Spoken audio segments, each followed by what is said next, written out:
This week we're giving you more tales from the backlog. Join us as we discuss the new games Sword of the Sea and Peak, alongside some classic games like Yakuza 5 and Soul Reaver, on this week's HGO Podcast.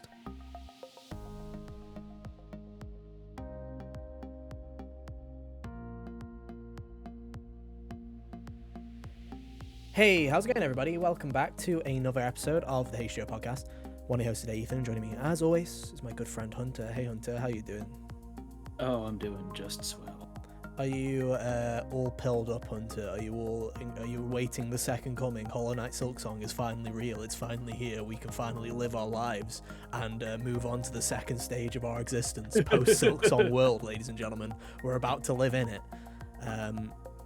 I think my favorite thing about them choosing September 4th specifically is like a couple of weeks ago, with even more lead time, that was the chosen date for the Bloober Team game, the Chronos, the New Dawn or whatever.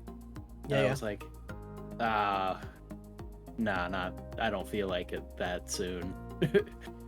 Which is fair. And now I'm like, now I'm just gonna, and now whatever I was gonna play for September, I'm gonna push to the side to play Silksong. It's very funny. It's weird that it's finally here. I mean, it's like when the Inklings came out earlier in the week, I think we were all pretty much certain that we're like, oh, we're getting the release date and it's probably going to be pretty soon. But like 2 weeks, I'm like, oh, what? Okay, yeah, this is... We've all said on the podcast multiple times that when we next see it, the game will be done. And it's true. Yeah. We saw it and the game is done and it's out soon. And that's crazy. Fair play. I think my favorite part is from the Jason Schreier article, really, that the reason that the game's taken so long isn't because of development hell, isn't because of issues with the actual development. It's just because they were having too much fun. And I'm like, that's crazy. I love that. I think that's brilliant. I really respect that. I think that that's a story, that's a development story that I wish we would hear more often. I know, right? Game's been delayed because they're having too much fun making it, which is kind of crazy. But hey, I'm expecting that game to be very good, just from the fact that apparently they've spent the past year just polishing it. So yeah, I'm expecting good things. That has a year that they just spend polishing is bound to be pretty solid. It did wonders for Tears of the Kingdom. Hell yeah. And I mean, I think my favorite part is how that article ended, where they're like, oh yeah, we're not done either. We've got plans for DLC. I'm like, oh, here we go. The never-ending cycle of Hollow Knight Silksong. It's never going to end. Oh yeah, like, it's funny to think about since, just the gap for how long it took to even get to this point, but they updated Hollow Knight like 7,000 times. Yeah. With extra stuff. They just kept going and going, and I assume that's what they're going to do with Silksong, but, it's going to be a crazy couple of weeks, ladies and gentlemen. Obviously, Silksong is out on September 4th, if you haven't heard. We will be covering Silksong, surprisingly, but so is everybody else on the planet, so, you'll have plenty of options on that day, and you can play it yourself. You're spoiled for choice. Literally everybody's going to be playing it and try and get out, so, you can join us if you want. That'd be cool, but if not, we understand. Literally everybody in that month will be playing Silksong, so what can you do? But I'm just glad that it's coming out. Just one, for my fantasy critic, and two, just because it's like, this is like, what's the meme going to go to next? What is the game? Is it Half-Life 3? Is it like, what is the game that we go back to now? Because Half-Life 3 was kind of like the original one. Yeah. And then the baton got, like, that one in The Last Guardian and whatever, and The Last Guardian came out years ago. But, the baton got passed to other things because people, I guess, came to terms with Half-Life 3 just never going to be a thing. I think everyone moved over to Silksong because it was more realistic. So now it's like, GTA is supposedly out in May, realistically out in November next year. And what have we got now? Where's our copium, guys? Metroid Prime 4 is supposedly in the next 6 months. It's like, what have we got to cope on? Where's the cope Prime on? 4 is 2026. Yeah. But, Hey, a man can dream, dude. A man can dream. Yeah. And if anybody is gunning for, what would I rather have, Age of Imprisonment or Metroid Prime 4 this year? I think we all know what the correct choice is. So, yeah, crazy times, ladies and gentlemen. Crazy times. Silksong is real. It's coming out in a week and a half as of this episode going out. So, hey, It'll be a fun time, I'm sure. But hey, we're not here to talk about Hollow Knight Silksong this week, Hunter. We're kind of doing a bit of a catch-up episode, what we've been playing, what we've been up to, just because. You know what? I'll happily throw Jeff Keighley under the bus. You know I love to chuck Jeff Keighley under the bus at times, dude. Gamescom had no source, dude. Like there was nothing. Like I didn't watch opening night live. That's how little faith I had. The yearly one thing that it has that's like a mild redeeming quality for me. It wasn't even like a new announcement. It was Unbeatable got a release date. Yeah, and Black Myth has a sequel coming out at some point in time, and I'm like, that's nice. Water's Wet, of course, it was going to get a sequel. Like what? Yeah, cool. Okay.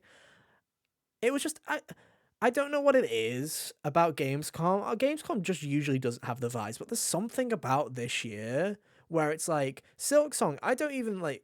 I feel Silksong had an obligation where it's like we have to, I guess, announce it around this time because of all the demos going out and stuff like that. I guess we've got to do this. But Silksong wasn't even a part of the event. They just did it on their own terms. They were like, "Hey, look, there it is." And we're going to put the same demo that we were playing 6 years ago back in with a modern build, which I think is excellent. Good stuff for that. Yeah. But yeah, Gamescom just felt like it was very lackluster. If you wanted, the TLDR was Jeff Keighley showed some ads. There was a couple of things here and there. Bubsy's getting another game before any other 3D mascot platformer that deserves it, like Banjo or Spyro or Sly. So, take that for what I it's think my worth. favorite thing about this announcement is all the number of overdramatic platforming enthusiasts who are like It's acting like Jova. this was the horn of Ragnarok being blown or whatever. I'm sitting here like, you guys realize he's had 2 other games Yeah. in the span of all of this too. Kai was like that And in the DMs. I'm like, bitch, this is the third Bubsy game we've had since a new Spyro, so calm the hell down. We'll live just fine. I'm sitting there like, I'm sure that it's gonna get the same shoulder shrugging reaction that You those see, ones got I too. originally thought the same way, but then I looked into it, and do you know what Atari's done here? It's What's an up? indie developer that's making it. Oh, really? So they've given an indie this developer who made Demon Turf, I believe, is the game that it's called, and there's a sequel that he's made called Demon Tide that's coming out a little bit later. A pretty not incredible platformer, but pretty well received by the people that played it. So they've given it to an indie developer to make, and apparently the movement looks really sick. So I'm like, this might actually be a good Bubsy game because they've gotten somebody that just wanted to make a cool platformer instead of it being more of a cash grab, which is interesting. So we'll see how it plays out. But yeah, nothing really from Gamescom to report other than apparently Final Fantasy VII Remake runs fine, Elden Ring does not on Switch 2, which is funny, but not surprising because Elden Ring didn't run well on anything when it came out. Because it ran dog shit on PS5 and PC, so it wasn't gonna run well on Switch 2. It's like slow motion though, which I think's hilarious. Watch Melania rinse the floor with you Yeah, that's in a basically it. prolonged state. It's gonna be very funny. Why not, dude? Why not? So yeah, TLDR of the past week in video games. Hollow Knight is real.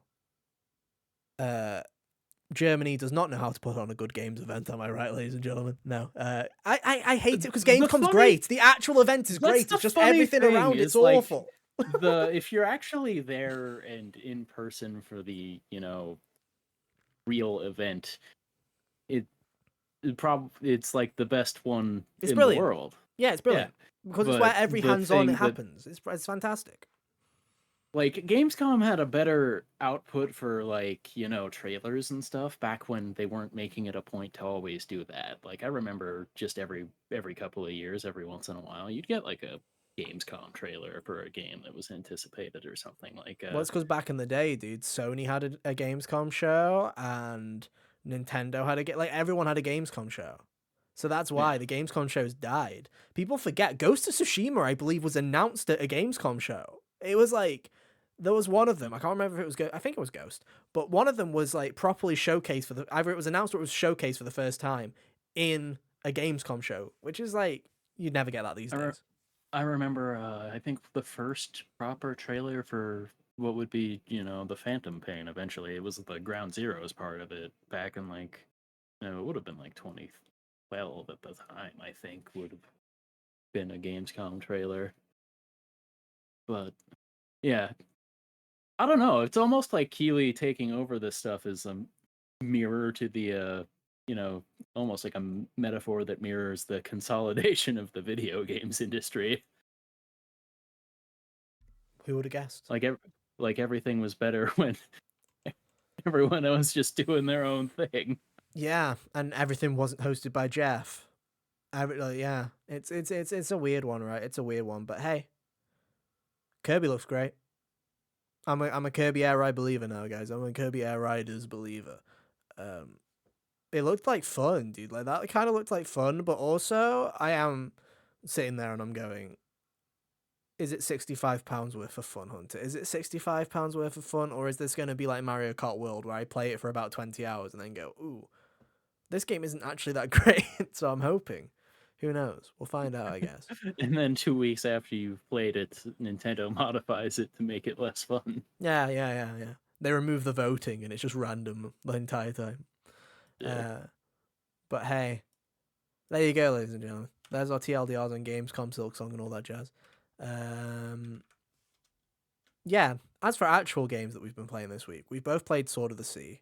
I think you finished it. I haven't, but I did finish fairly it, yes. certain I'm like within an hour of finishing it. I finally played Peak. It's very likely. The Friend Slop Adventure by Aggro Crab. And so, yes. yeah, is that what's I forget the second developer, because they did it like in tandem with someone else, and I can't remember who it is. So I've I been just playing remember bits Aggro and Crab pieces. because of Yeah. Crab Treasure. Yeah. So I've been playing little bits of that. You've been playing Soul Reaver.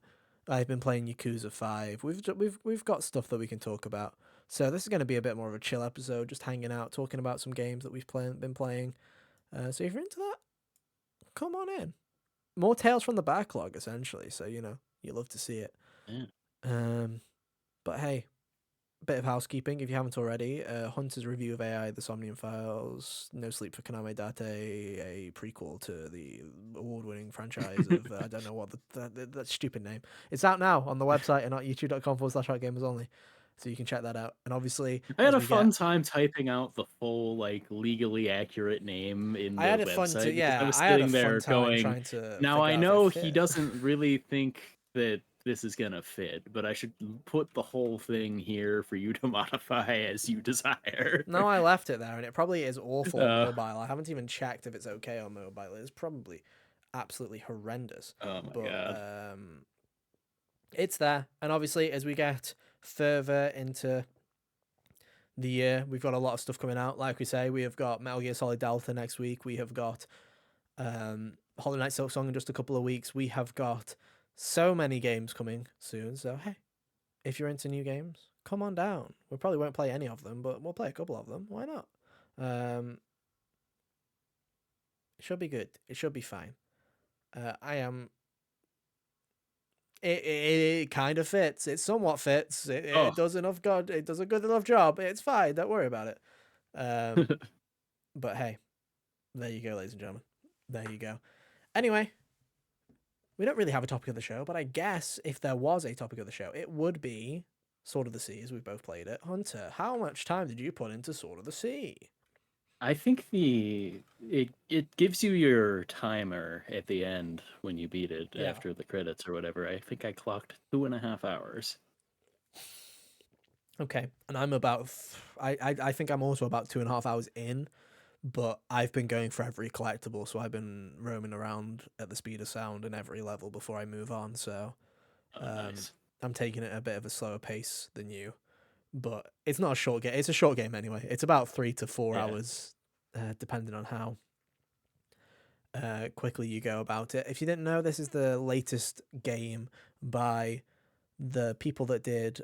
God, what is that game called? I played it. It's the Pathless. The Pathless. Thank you. The Pathless and Abzu.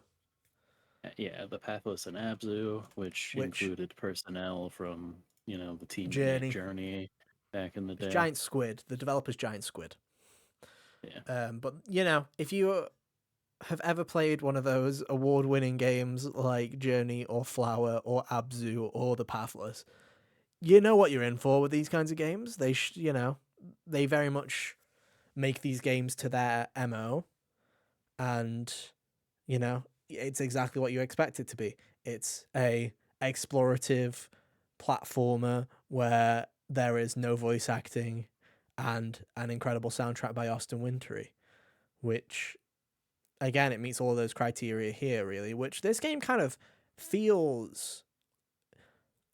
It feels more like Journey than a lot of them do, and I don't know if that's just because a lot of Yeah, this game takes place in a desert, so it just kind of it's gives funny me those because vibes. I do think that it hits those notes in a way that the other ones didn't. Hmm. But also, this one feels in a way, in a similar way that Hades felt like the final form of the previous version of Supergiant's output. This Hmm. has like everything that all of their previous games did, like weaved into it. Yeah, it's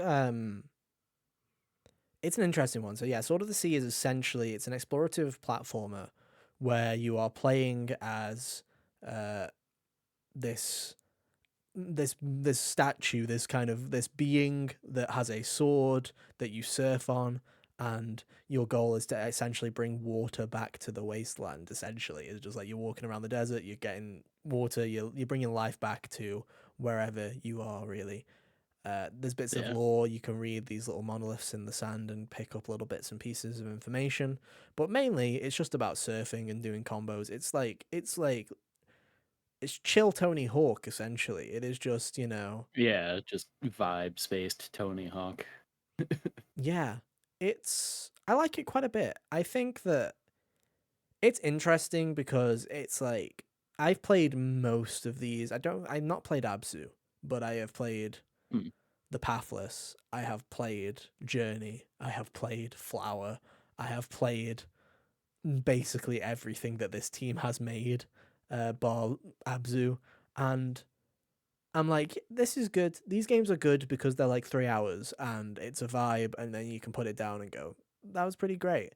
And I like Yeah, this it was a good game. It's got time. some good controls. It feels satisfying to move around in this, which I think was a little bit of the issue with the Pathless. I think the reason the Pathless kind of faltered a little bit compared to the rest of them were the controls just weren't that tight. They weren't always there. You kind of felt There like you was were. a disconnect between the kind because to do your dash, you had to shoot the thing in the distance first or whatever, right? Yeah, because you had your bow, so you were like shooting Yeah, things to keep shooting targets to keep yourself moving, which was yeah. So fun.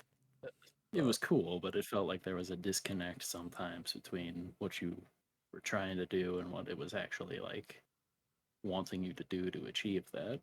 and I felt that game was a lot more stop start with its gameplay. Obviously, you had more in terms of bosses and all that jazz in that game. It felt Yeah, the Pathless is, unless correct me if I'm wrong with Abzu, but to me the Pathless is the most video gamey of the Giant Squid I kind of would video I games. would agree. I would also say it's the one that's long enough to get repetitive, Definitely. where like it's I played this game. I played the Pathless I think in 2021, so that was, 4 years ago at this Mm, point. And like I remember fighting the bosses. I don't remember the bosses really doing anything that different from one another. no. So, it's one of those things where like I feel like Abzu and Journey in this game all do a thing where, they hit the notes that they want to hit and then they move on to something else.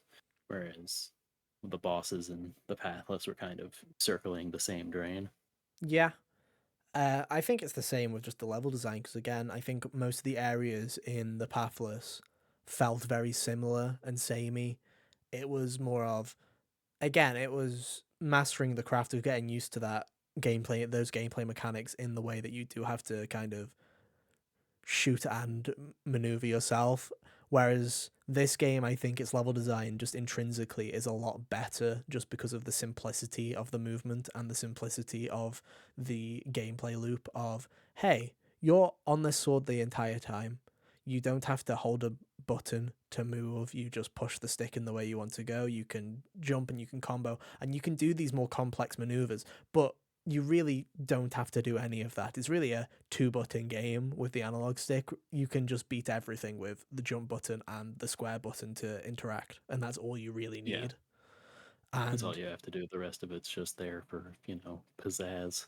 yeah, and I really like this game. I think it does what you expect this kind of game to do, where it's like, oh, you say to somebody, oh, it's from the Journey lot, and then you play it and you're like, yeah, that definitely is from the Journey lot, and it's very good.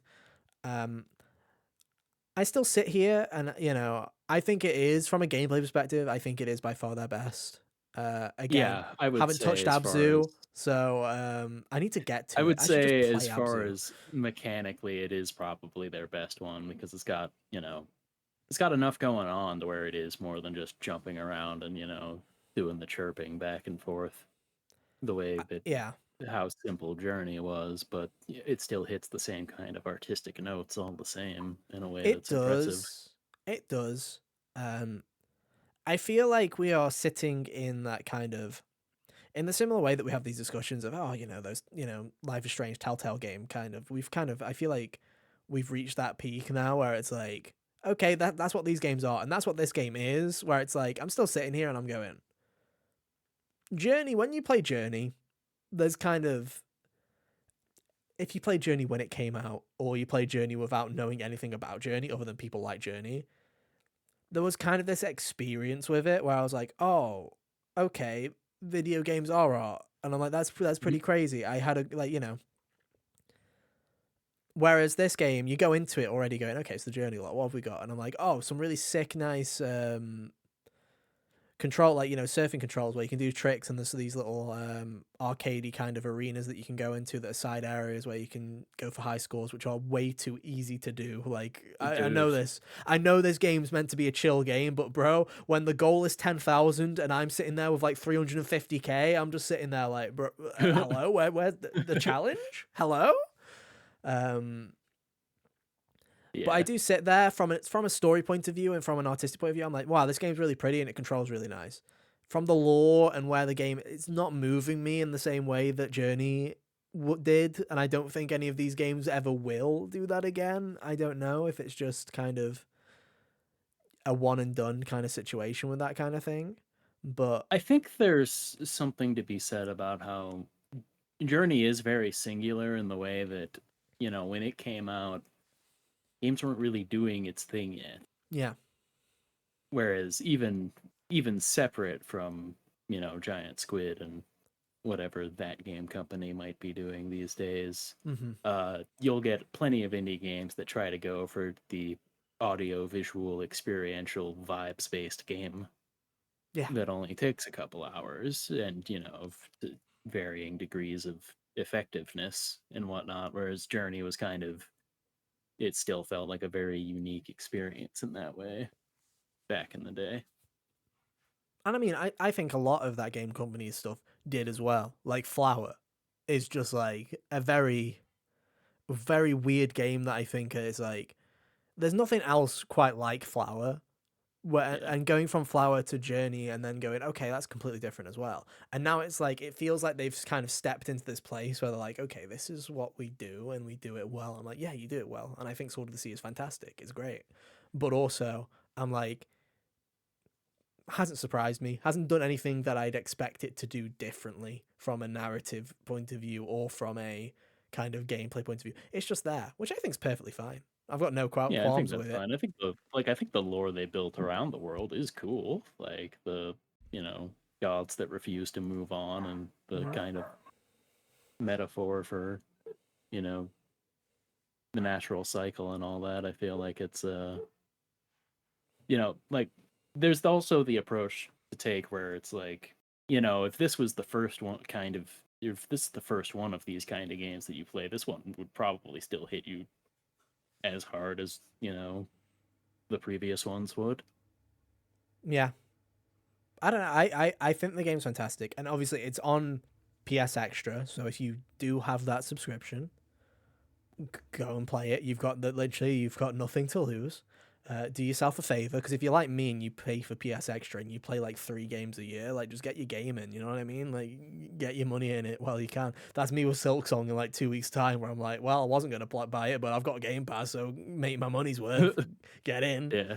Um, it really doesn't hurt to play it. And it's a great game. And I think the soundtrack's fantastic. I don't know how Austin Wintory does it, because I think he has the hardest job out of everybody when it comes to these games, because he has composed every single one of these video games, and he has to try and find a distinct tone and a distinct vibe for each of these games.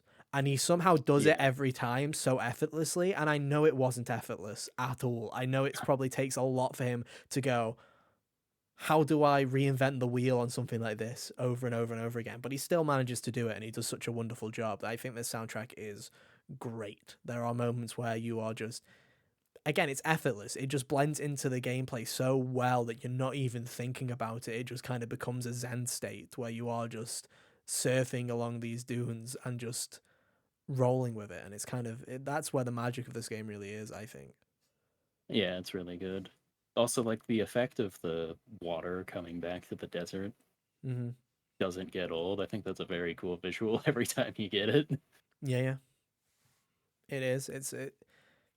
There's a lot to like in this game. Like I say, you've got nothing really to lose by giving it a try. But you've also, if you played another one of Giant Squid or that game company's games before, you've played it. You know what it is. If you think the idea of one of those games but with Tony Hawk's Pro Skater controls sounds like a fun idea, then you're right. You definitely will have a fun time, and I can recommend it. It's good. It's fun. It's been a crazy year for indies, though. That's the thing where it's like... Dude, this is like the year of all year for indies right now. Yeah. It is the year of... Like, it's crazy, dude. Like, it is genuinely crazy. Also, that's the only other thing. That's the only other critique I have of it is, obviously, you determine your own value on what a game is worth and stuff like that. But it's like, I played it on PS Extra. I'm like, hell yeah. Well worth paying for it on PS Extra. It's like $30. So, you know. Really? Yes. So, determine your value on that. If you think that it's worth $30, hell yeah. More power to you. It's a great game. I love it quite a lot. But, it's one of those hard ones where it's like sometimes I'm like, I'd wait for a sale if it was me. But hey, I have PS Extra, so I don't have to. So you make that call. But yeah, what a year for indies, dude. Like, genuinely, what a year for indies. Like, Silksong now. Like, that's the problem is it's like, I'm just sitting there and I'm like,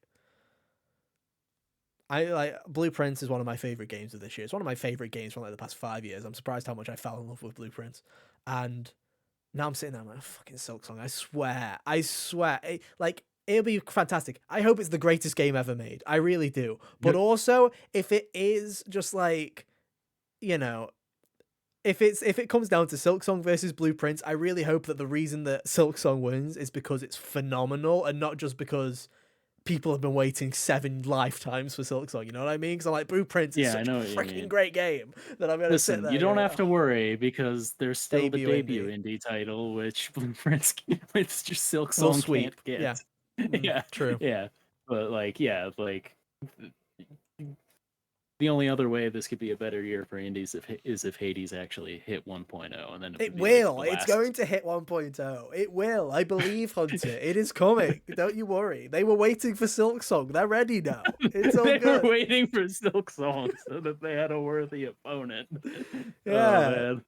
It's coming out September 4th. Lock it in. Battle of the Bands, dude. That would be hysterical.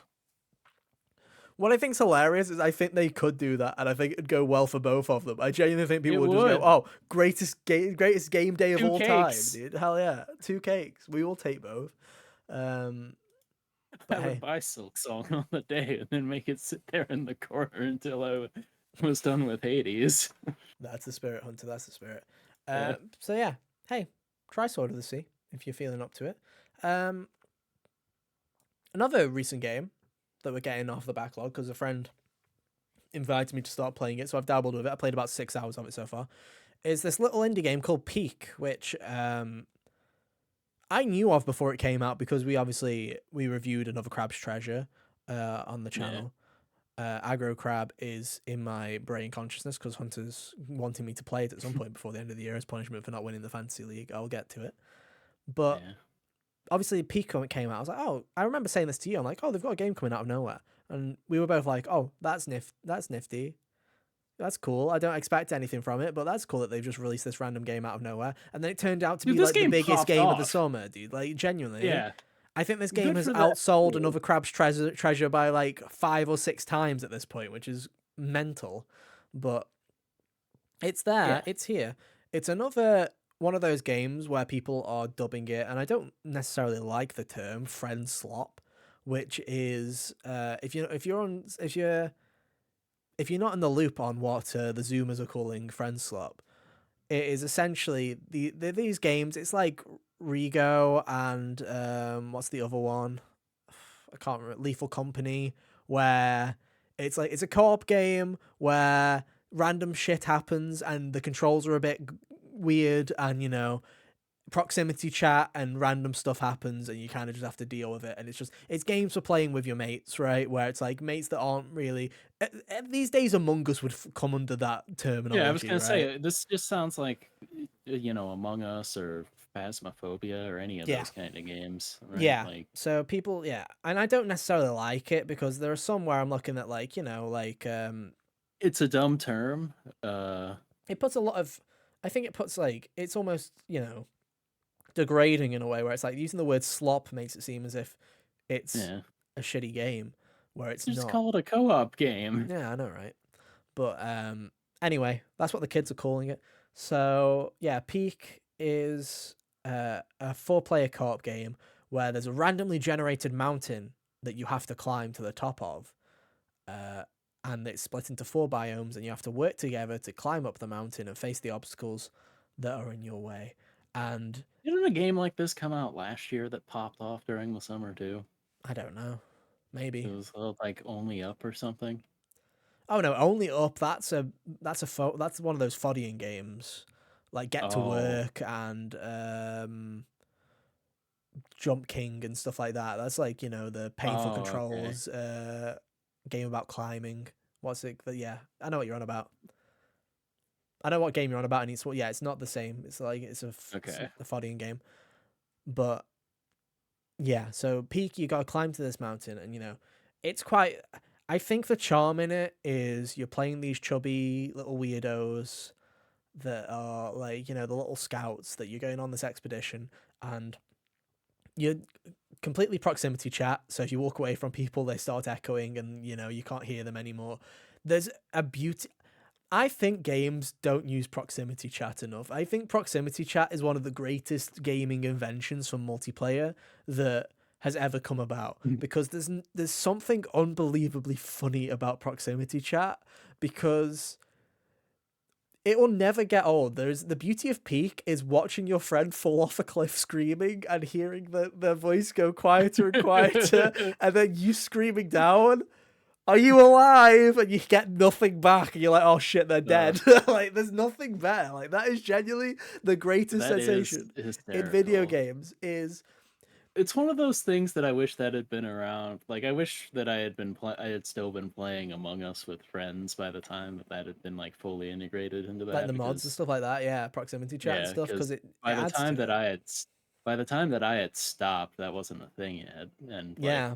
it would have been so great if the whole time, because I had games where I was like a single round killer and Hmm. defeated everybody else, so it would have been great to just have a game where they didn't hear anything until it was me humming whatever nonsense to myself while I stabbed them. Yeah. Yeah. There's the beauty of it. So yeah, it's kind of this perfect storm where it's a really fun gameplay loop because you've got to try and climb to the top of this mountain. Uh, the mountain resets every day, and it's a completely new random generation that everybody gets every day. So you have to climb to the top of it and try and get through these biomes. And there are obstacles that are bullshit. There are obstacles that aren't. There's very much. Um, I still have not peaked. I've not got to the top because the one day that we properly were playing, where I played for like 3 or 4 hours, there was the new Mesa biome, and there was literally like 3 sandstorms that just kept pummeling us, and we just go spiraling into the sandstorm and being spat out and landing on a Oh cactus no. and dying. Um,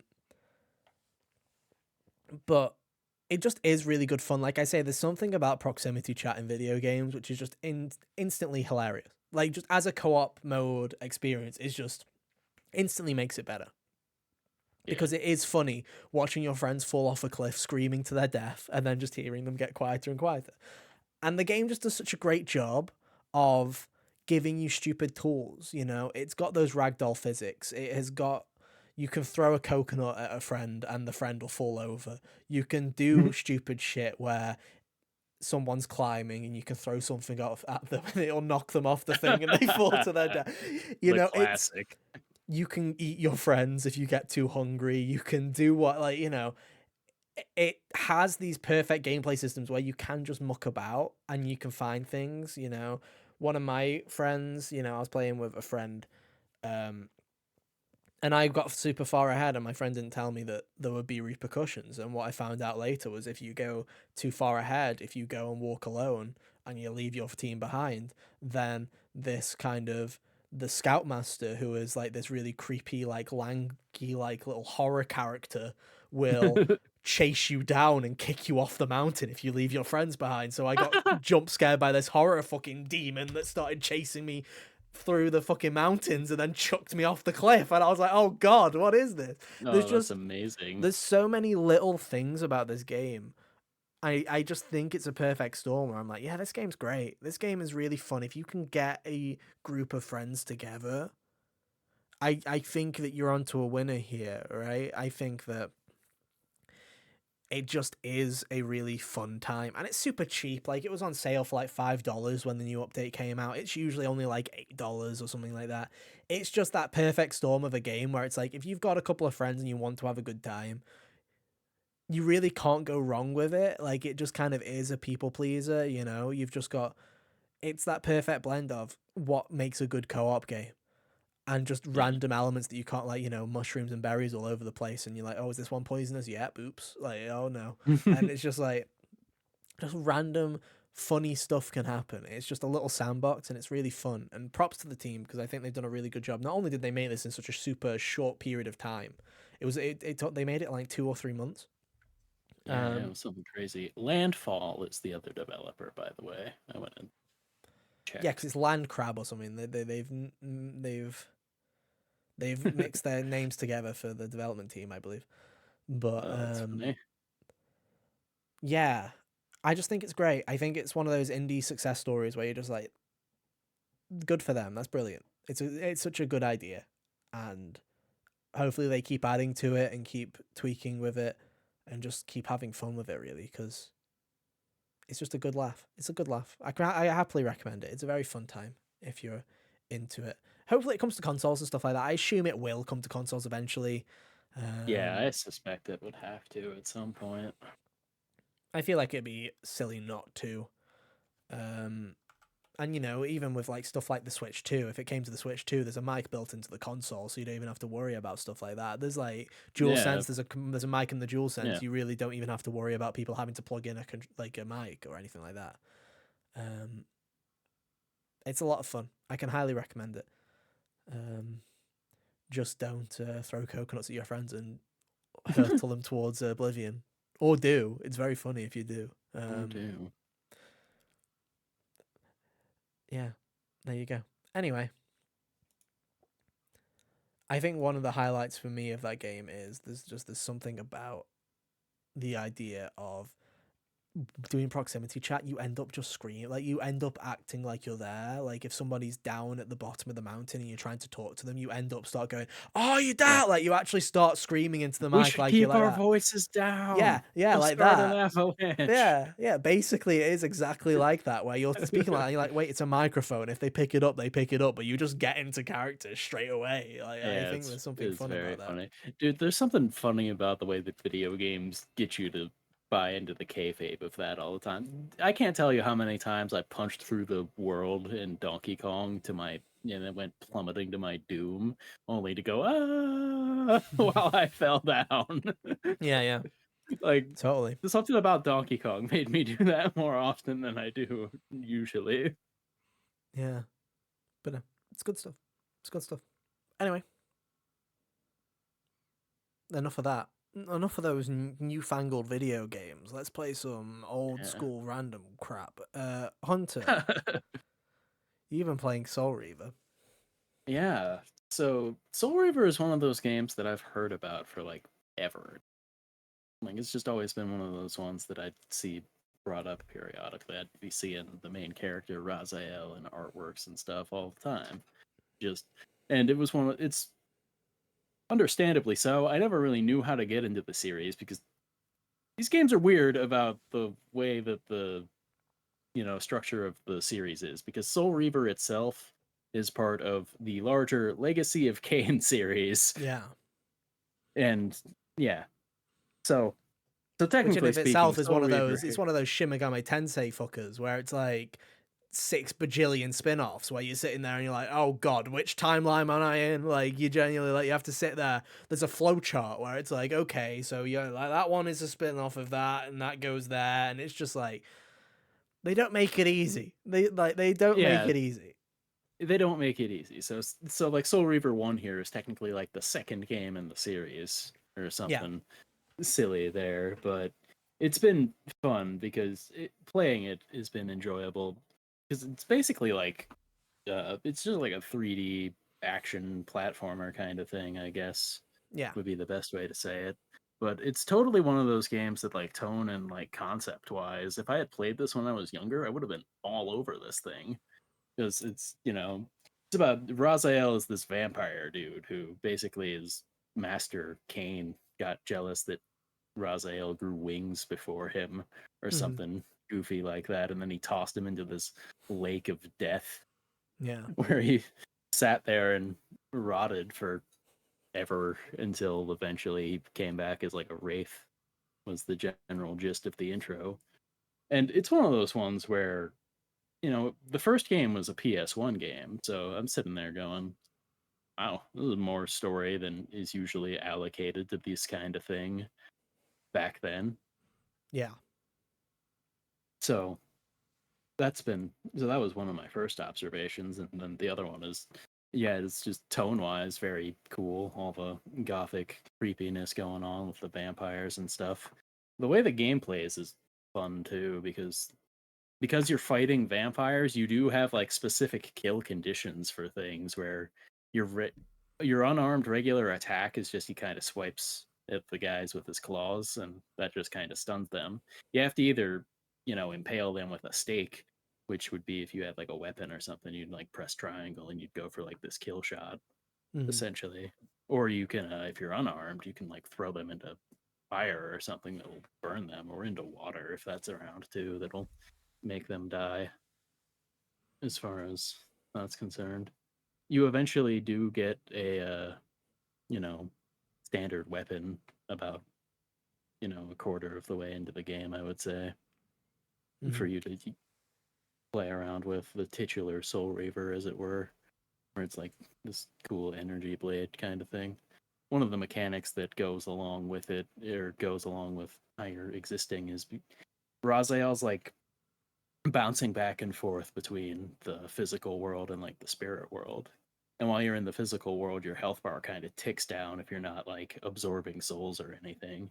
So it's one of those things where while you're sitting there solving puzzles, you got to make sure you're not putzing about too much, and or you'll lose your progress Mhm. or whatever. When you get the Soul Reaver, it kind of uh, as long as you're at full health, you'll stay at full health at least.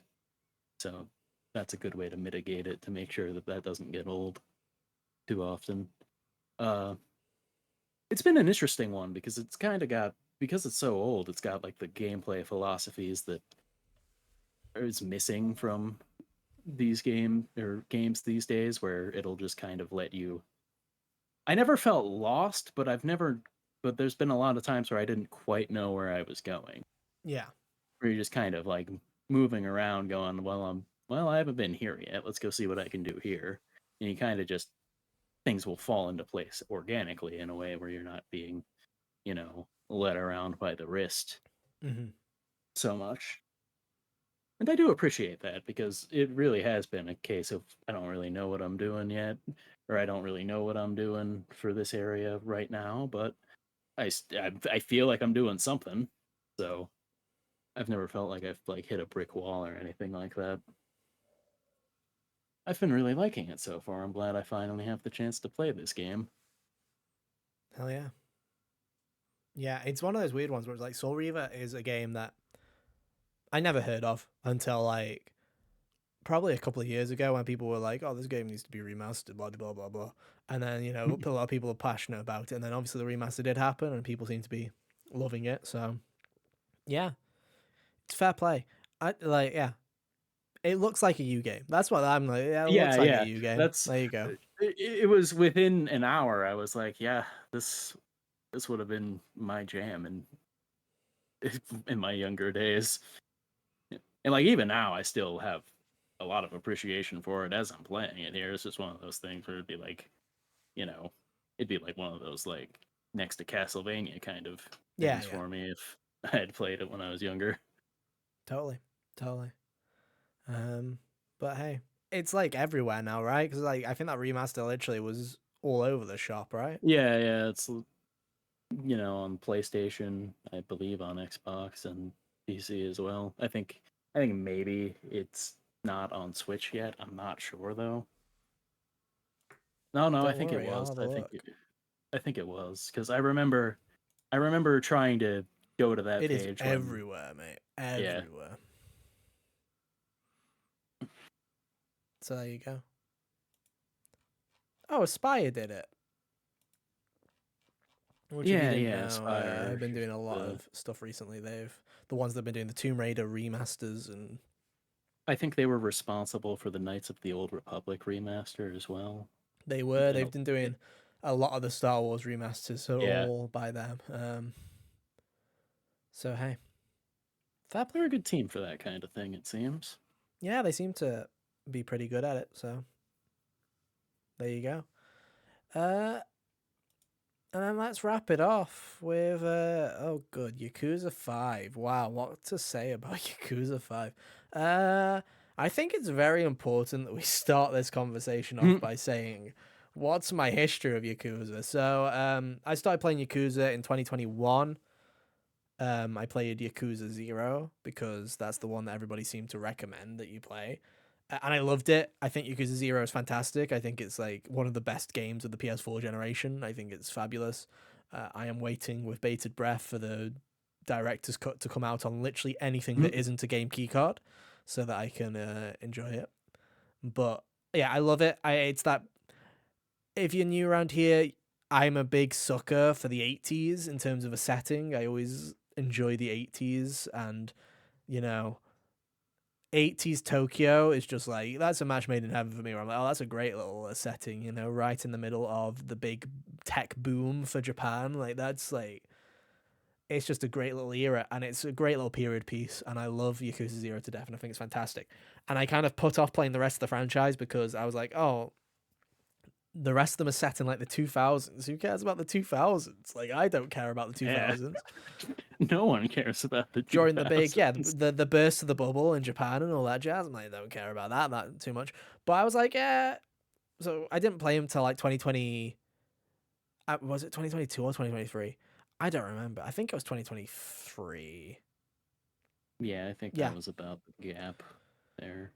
it was either 2022, 2023. I'm like, okay, I'm going to play Yakuza Kiwami 1. And I played it and I liked it quite a bit. And then I played Yakuza Kiwami 2. And I think Yakuza Kiwami 2 is incredible. It's my second favorite. I think it's brilliant. I think it's the best gameplay that Yakuza has had of the ones that I've played so far. And I think that it's just a mixture of the story and everything that just went with it.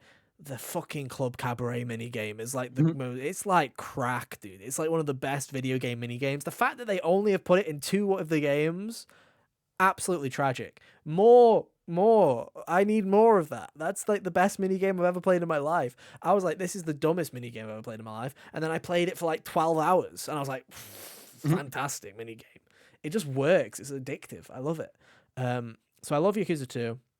And then as I've been going through these remasters, it has been taking me longer to get through the games because they just don't fundamentally play as well. So I played Yakuza 3. I didn't care for it that much. I thought it was fine. The story was all right, but the gameplay was not too great.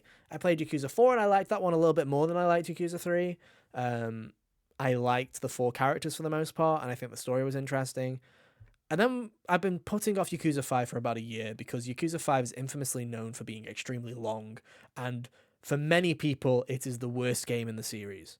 So I've been like, okay, I'm off. What's the worst that could happen? Let's try playing Yakuza 5. And let me tell you, ladies and gentlemen, this is like the most. I'm struggling to get through this game. And it's not because it's a bad video game fundamentally. It's not. It's fine. It's just. It's so much. Like, it's just. I've played roughly 20 hours of the game, guys. And I'm not going for extra objectives or anything like that, and I'm still like roughly about halfway through. And most of the other Yakuza games, if you mainline them, you can genuinely get them done in about 20 hours, 25 hours. I never did mainline all of them. I always try and do stuff. In this one, I literally have said fuck it, and I'm mainlining it because it's taking so damn long. But I think this game is like, it's a perfect example of like modern video game bloat, where it's like, there are 5 characters and there's 5 chapters, and you have to, you'll do 8 hours to 8 to 10 hours with Kiryu, and then you'll go to 8 to 10 hours with the next character, and then 8 to 10 hours with the next lot. And then it's just like, it just keeps going and going and going. And the story is just not that interesting to be worth the investment. Where it's like the Kiryu stuff at the start, fantastic. I loved that section. I thought it was great. Then you get to the section with, I believe it's Saejima that's second. I'm going to double check. Yes, it is. And he's a character from Yakuza 4 that they brought back. And the whole thing with him is that he went to prison for a long time, and then he breaks out of prison to deal with the situation that's happening outside of the world, right? And Yakuza 5 decides that the best thing to do is stick him back in prison, and then you spend time in prison, and then you break him out of prison again. And I'm like, okay, so we're doing the same story beats from last time for some reason. And then on top of that, they put like a hunting minigame in the middle of it that takes an hour of your time, where it's like a really bad Nintendo Wii hunting minigame where you're like running around in the snow, like trying to shoot. Like one of those goofy Cabela arcade cabinets or something. Yeah, like it's exactly like a Cabela cabinet, right? And then and then after you've done all that, then you go to the city, and then you have to do an hour of regular Yakuza with that, and then it's like, and then I'm on to the third character, and the third chapter is 2 characters, so they obviously very quickly were like, oh my god, we cannot do this for 5 people, so we're gonna have to shove 2 people together. And one of them is just rhythm mini games, which, you know me, peak. But then it's like the other character is just like, yeah, it just keeps on going and going and going. And the story is, it's like The Last of Us, where you do all of Kiryu's bit, then you go to the next person, and the next person is also set at the exact same time, because I assume the final chapter is everybody coming together. So it's like, it's learning the same story beats over and over and over and over and over again. And it's just like, oh my god, is there no better way to structure this? Like, I've got to applaud them for the ambition of it, though. Like, that's the thing is, 5 different cities, 5 different areas, like 5 different characters with 5 different sub-stories and side quests and all of that jazz. I'm like, fair play. Who asked, though? Who asked? Yeah, it is a big swing, but it's one of those things where, sometimes I feel like if you wanted to do the Last of Us perspective change or whatever, starting in the middle of the story and then taking you to the beginning from either one of them, I feel like might be the better move there sometimes. Totally. Because at least then you've got like the intrigue of getting where you are the whole time. Like, what is it? 13 Sentinels kind of did that. Yeah, where it's it makes more sense that way. I don't know. It's like, the game is fine and I'm liking it. Like, I like it enough, but it's like, it's just one of those things where it's like, I just don't care. I'm not invested. I don't care about most of these extra characters they keep adding. Because the reason I liked Yakuza so much was because I really liked Kiryu as a protagonist, and I really liked Majima as this kind of rival / antagonist, I guess. And I really liked Daigo, and I liked all of these characters. And then Yakuza 4 just came in and went, we're going to have 4 playable characters. I'm like, oh, sick. Are we going to play as these characters that we've got to know and love over the past 3 games? No, 3 completely new characters that are new to the story. And then Yakuza 5 is like, yeah, you get you get two of them back from Yakuza 4, a new character and a character that's and like It is. I just sit there and I go, Yakuza 0 was the first time Majima was playable. And I'm like, that in hindsight is crazy to me. You went through 2 games where you were like, haha, the number on the box is the number of characters that you're going to play. And so you're telling me you came up with Yakuza 4 playable characters and Yakuza 5 playable characters and didn't think that Majima would be suitable for either of them. Like, I'm just That's sitting there going, insane. that's insane. It's madness. It's Just like he's easily like the second favorite of the series, at least at the at least at the time. yeah, it seems very bizarre to me. But it's like the game is fine, but again, it's like I don't really care for what the story that it's telling. I just kind of want it to get a move on. And I feel like it just doesn't respect your time when it comes to the main story. I also just think there's something about Yakuza gameplay after playing 6 of these buggers now, where it's like, hey, me running down the street and a random thug going, "You there, stop, stop," and you have to fight them, and then they lay you in, and there has to be a fucking splash screen that comes up telling you who's fighting you, and then you fight them, and then the screen slows down into slow motion, and then the guy goes, I'm sorry," and he gives you money, and then you walk again, and then 2 seconds later, another fucker does the exact same thing. It's like random fucking encounters in Pokemon where I'm just like, please leave me alone, please. I just want to go through the route. Dude, but yeah, that sounds like the final level of Scarlet Nexus. The encounter rate on that one was, you know, Ridiculous. And spooky. I feel Yeah. like that I know that in the later games, after playing 0, after playing Kiwami 1 and 2, that they get better, that doesn't happen as much in the later games. And I'm like, okay, that's great. It's just hard going through these old games and going, oh my god, make it stop, please, for the love of Mhm. everything. I've had enough of this combat. Because at least in Yakuza 0, when that's happening, Kiryu and Majima both have 4 different move sets. So they've got 4 different styles, and you can hot swap between them. So you can go between different gameplay styles. So you can go, okay, I'm sick of using that one, so I'm going to swap over to this, or I'm going to get Majima's baseball bat out. Why not?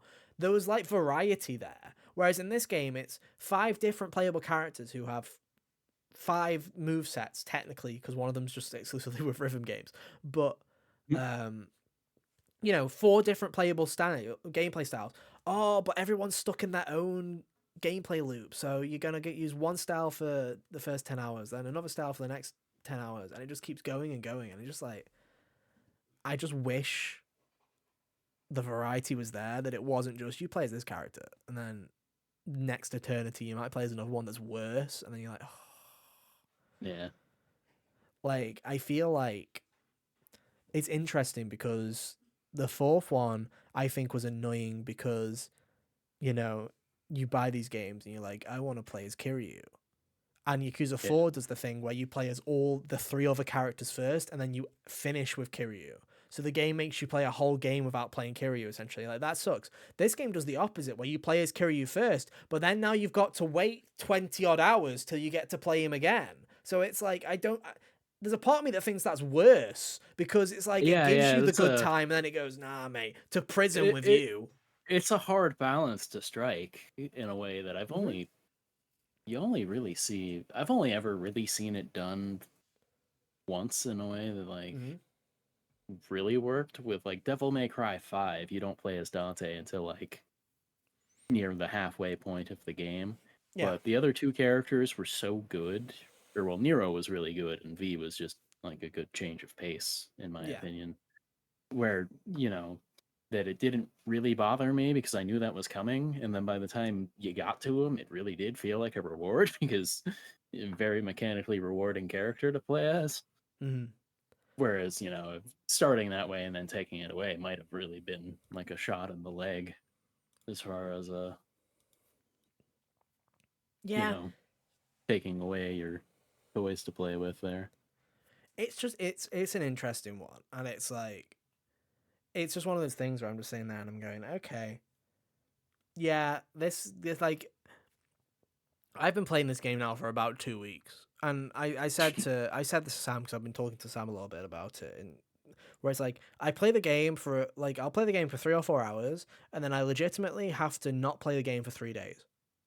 And then 3 days Oh, later, I'll come back and I'll play for another 3 or 4 hours. And it's not because the game is bad, but it's just like, it feels like doing my taxes. Like, that's what this game feels like. Is it feels like I'm playing this game so I can go and play the games that I know are better. Like, I know that, Yakuza 6 came out after Yakuza 0. So that would be like, that's a modern entry in the franchise where I'm like, okay, modern gameplay's back, and 7 and 8 have their new combat systems and are universally quite loved.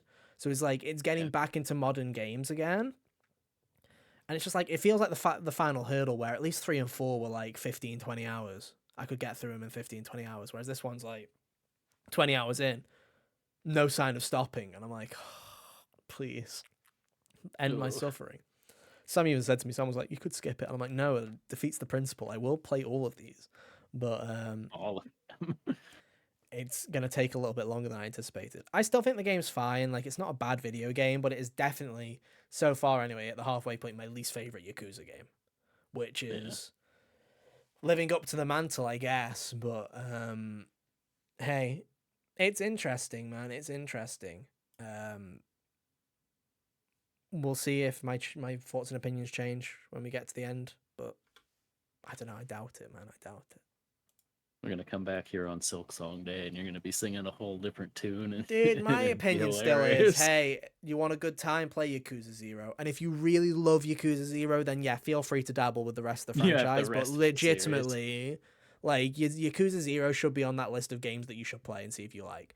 The rest of it, I'm like, you've played one Yakuza game, you've kind of played them. It's like Persona, right? Where it's like, if you are really into what the vibe that Persona is giving, then 100% feel free to play every single one of them. You'll have a great time. If you play Persona 3 or you play Persona 5 and you went, I had a good time, but I was kind of over the combat by the time I got to the end of it, then I'd be like, there is, like, don't bother. Like, legit, like, you're going to give yourself a lot of fatigue, because it's like, the story in these games is fantastic and the characters in this game are fantastic in Yakuza, like they are in Persona.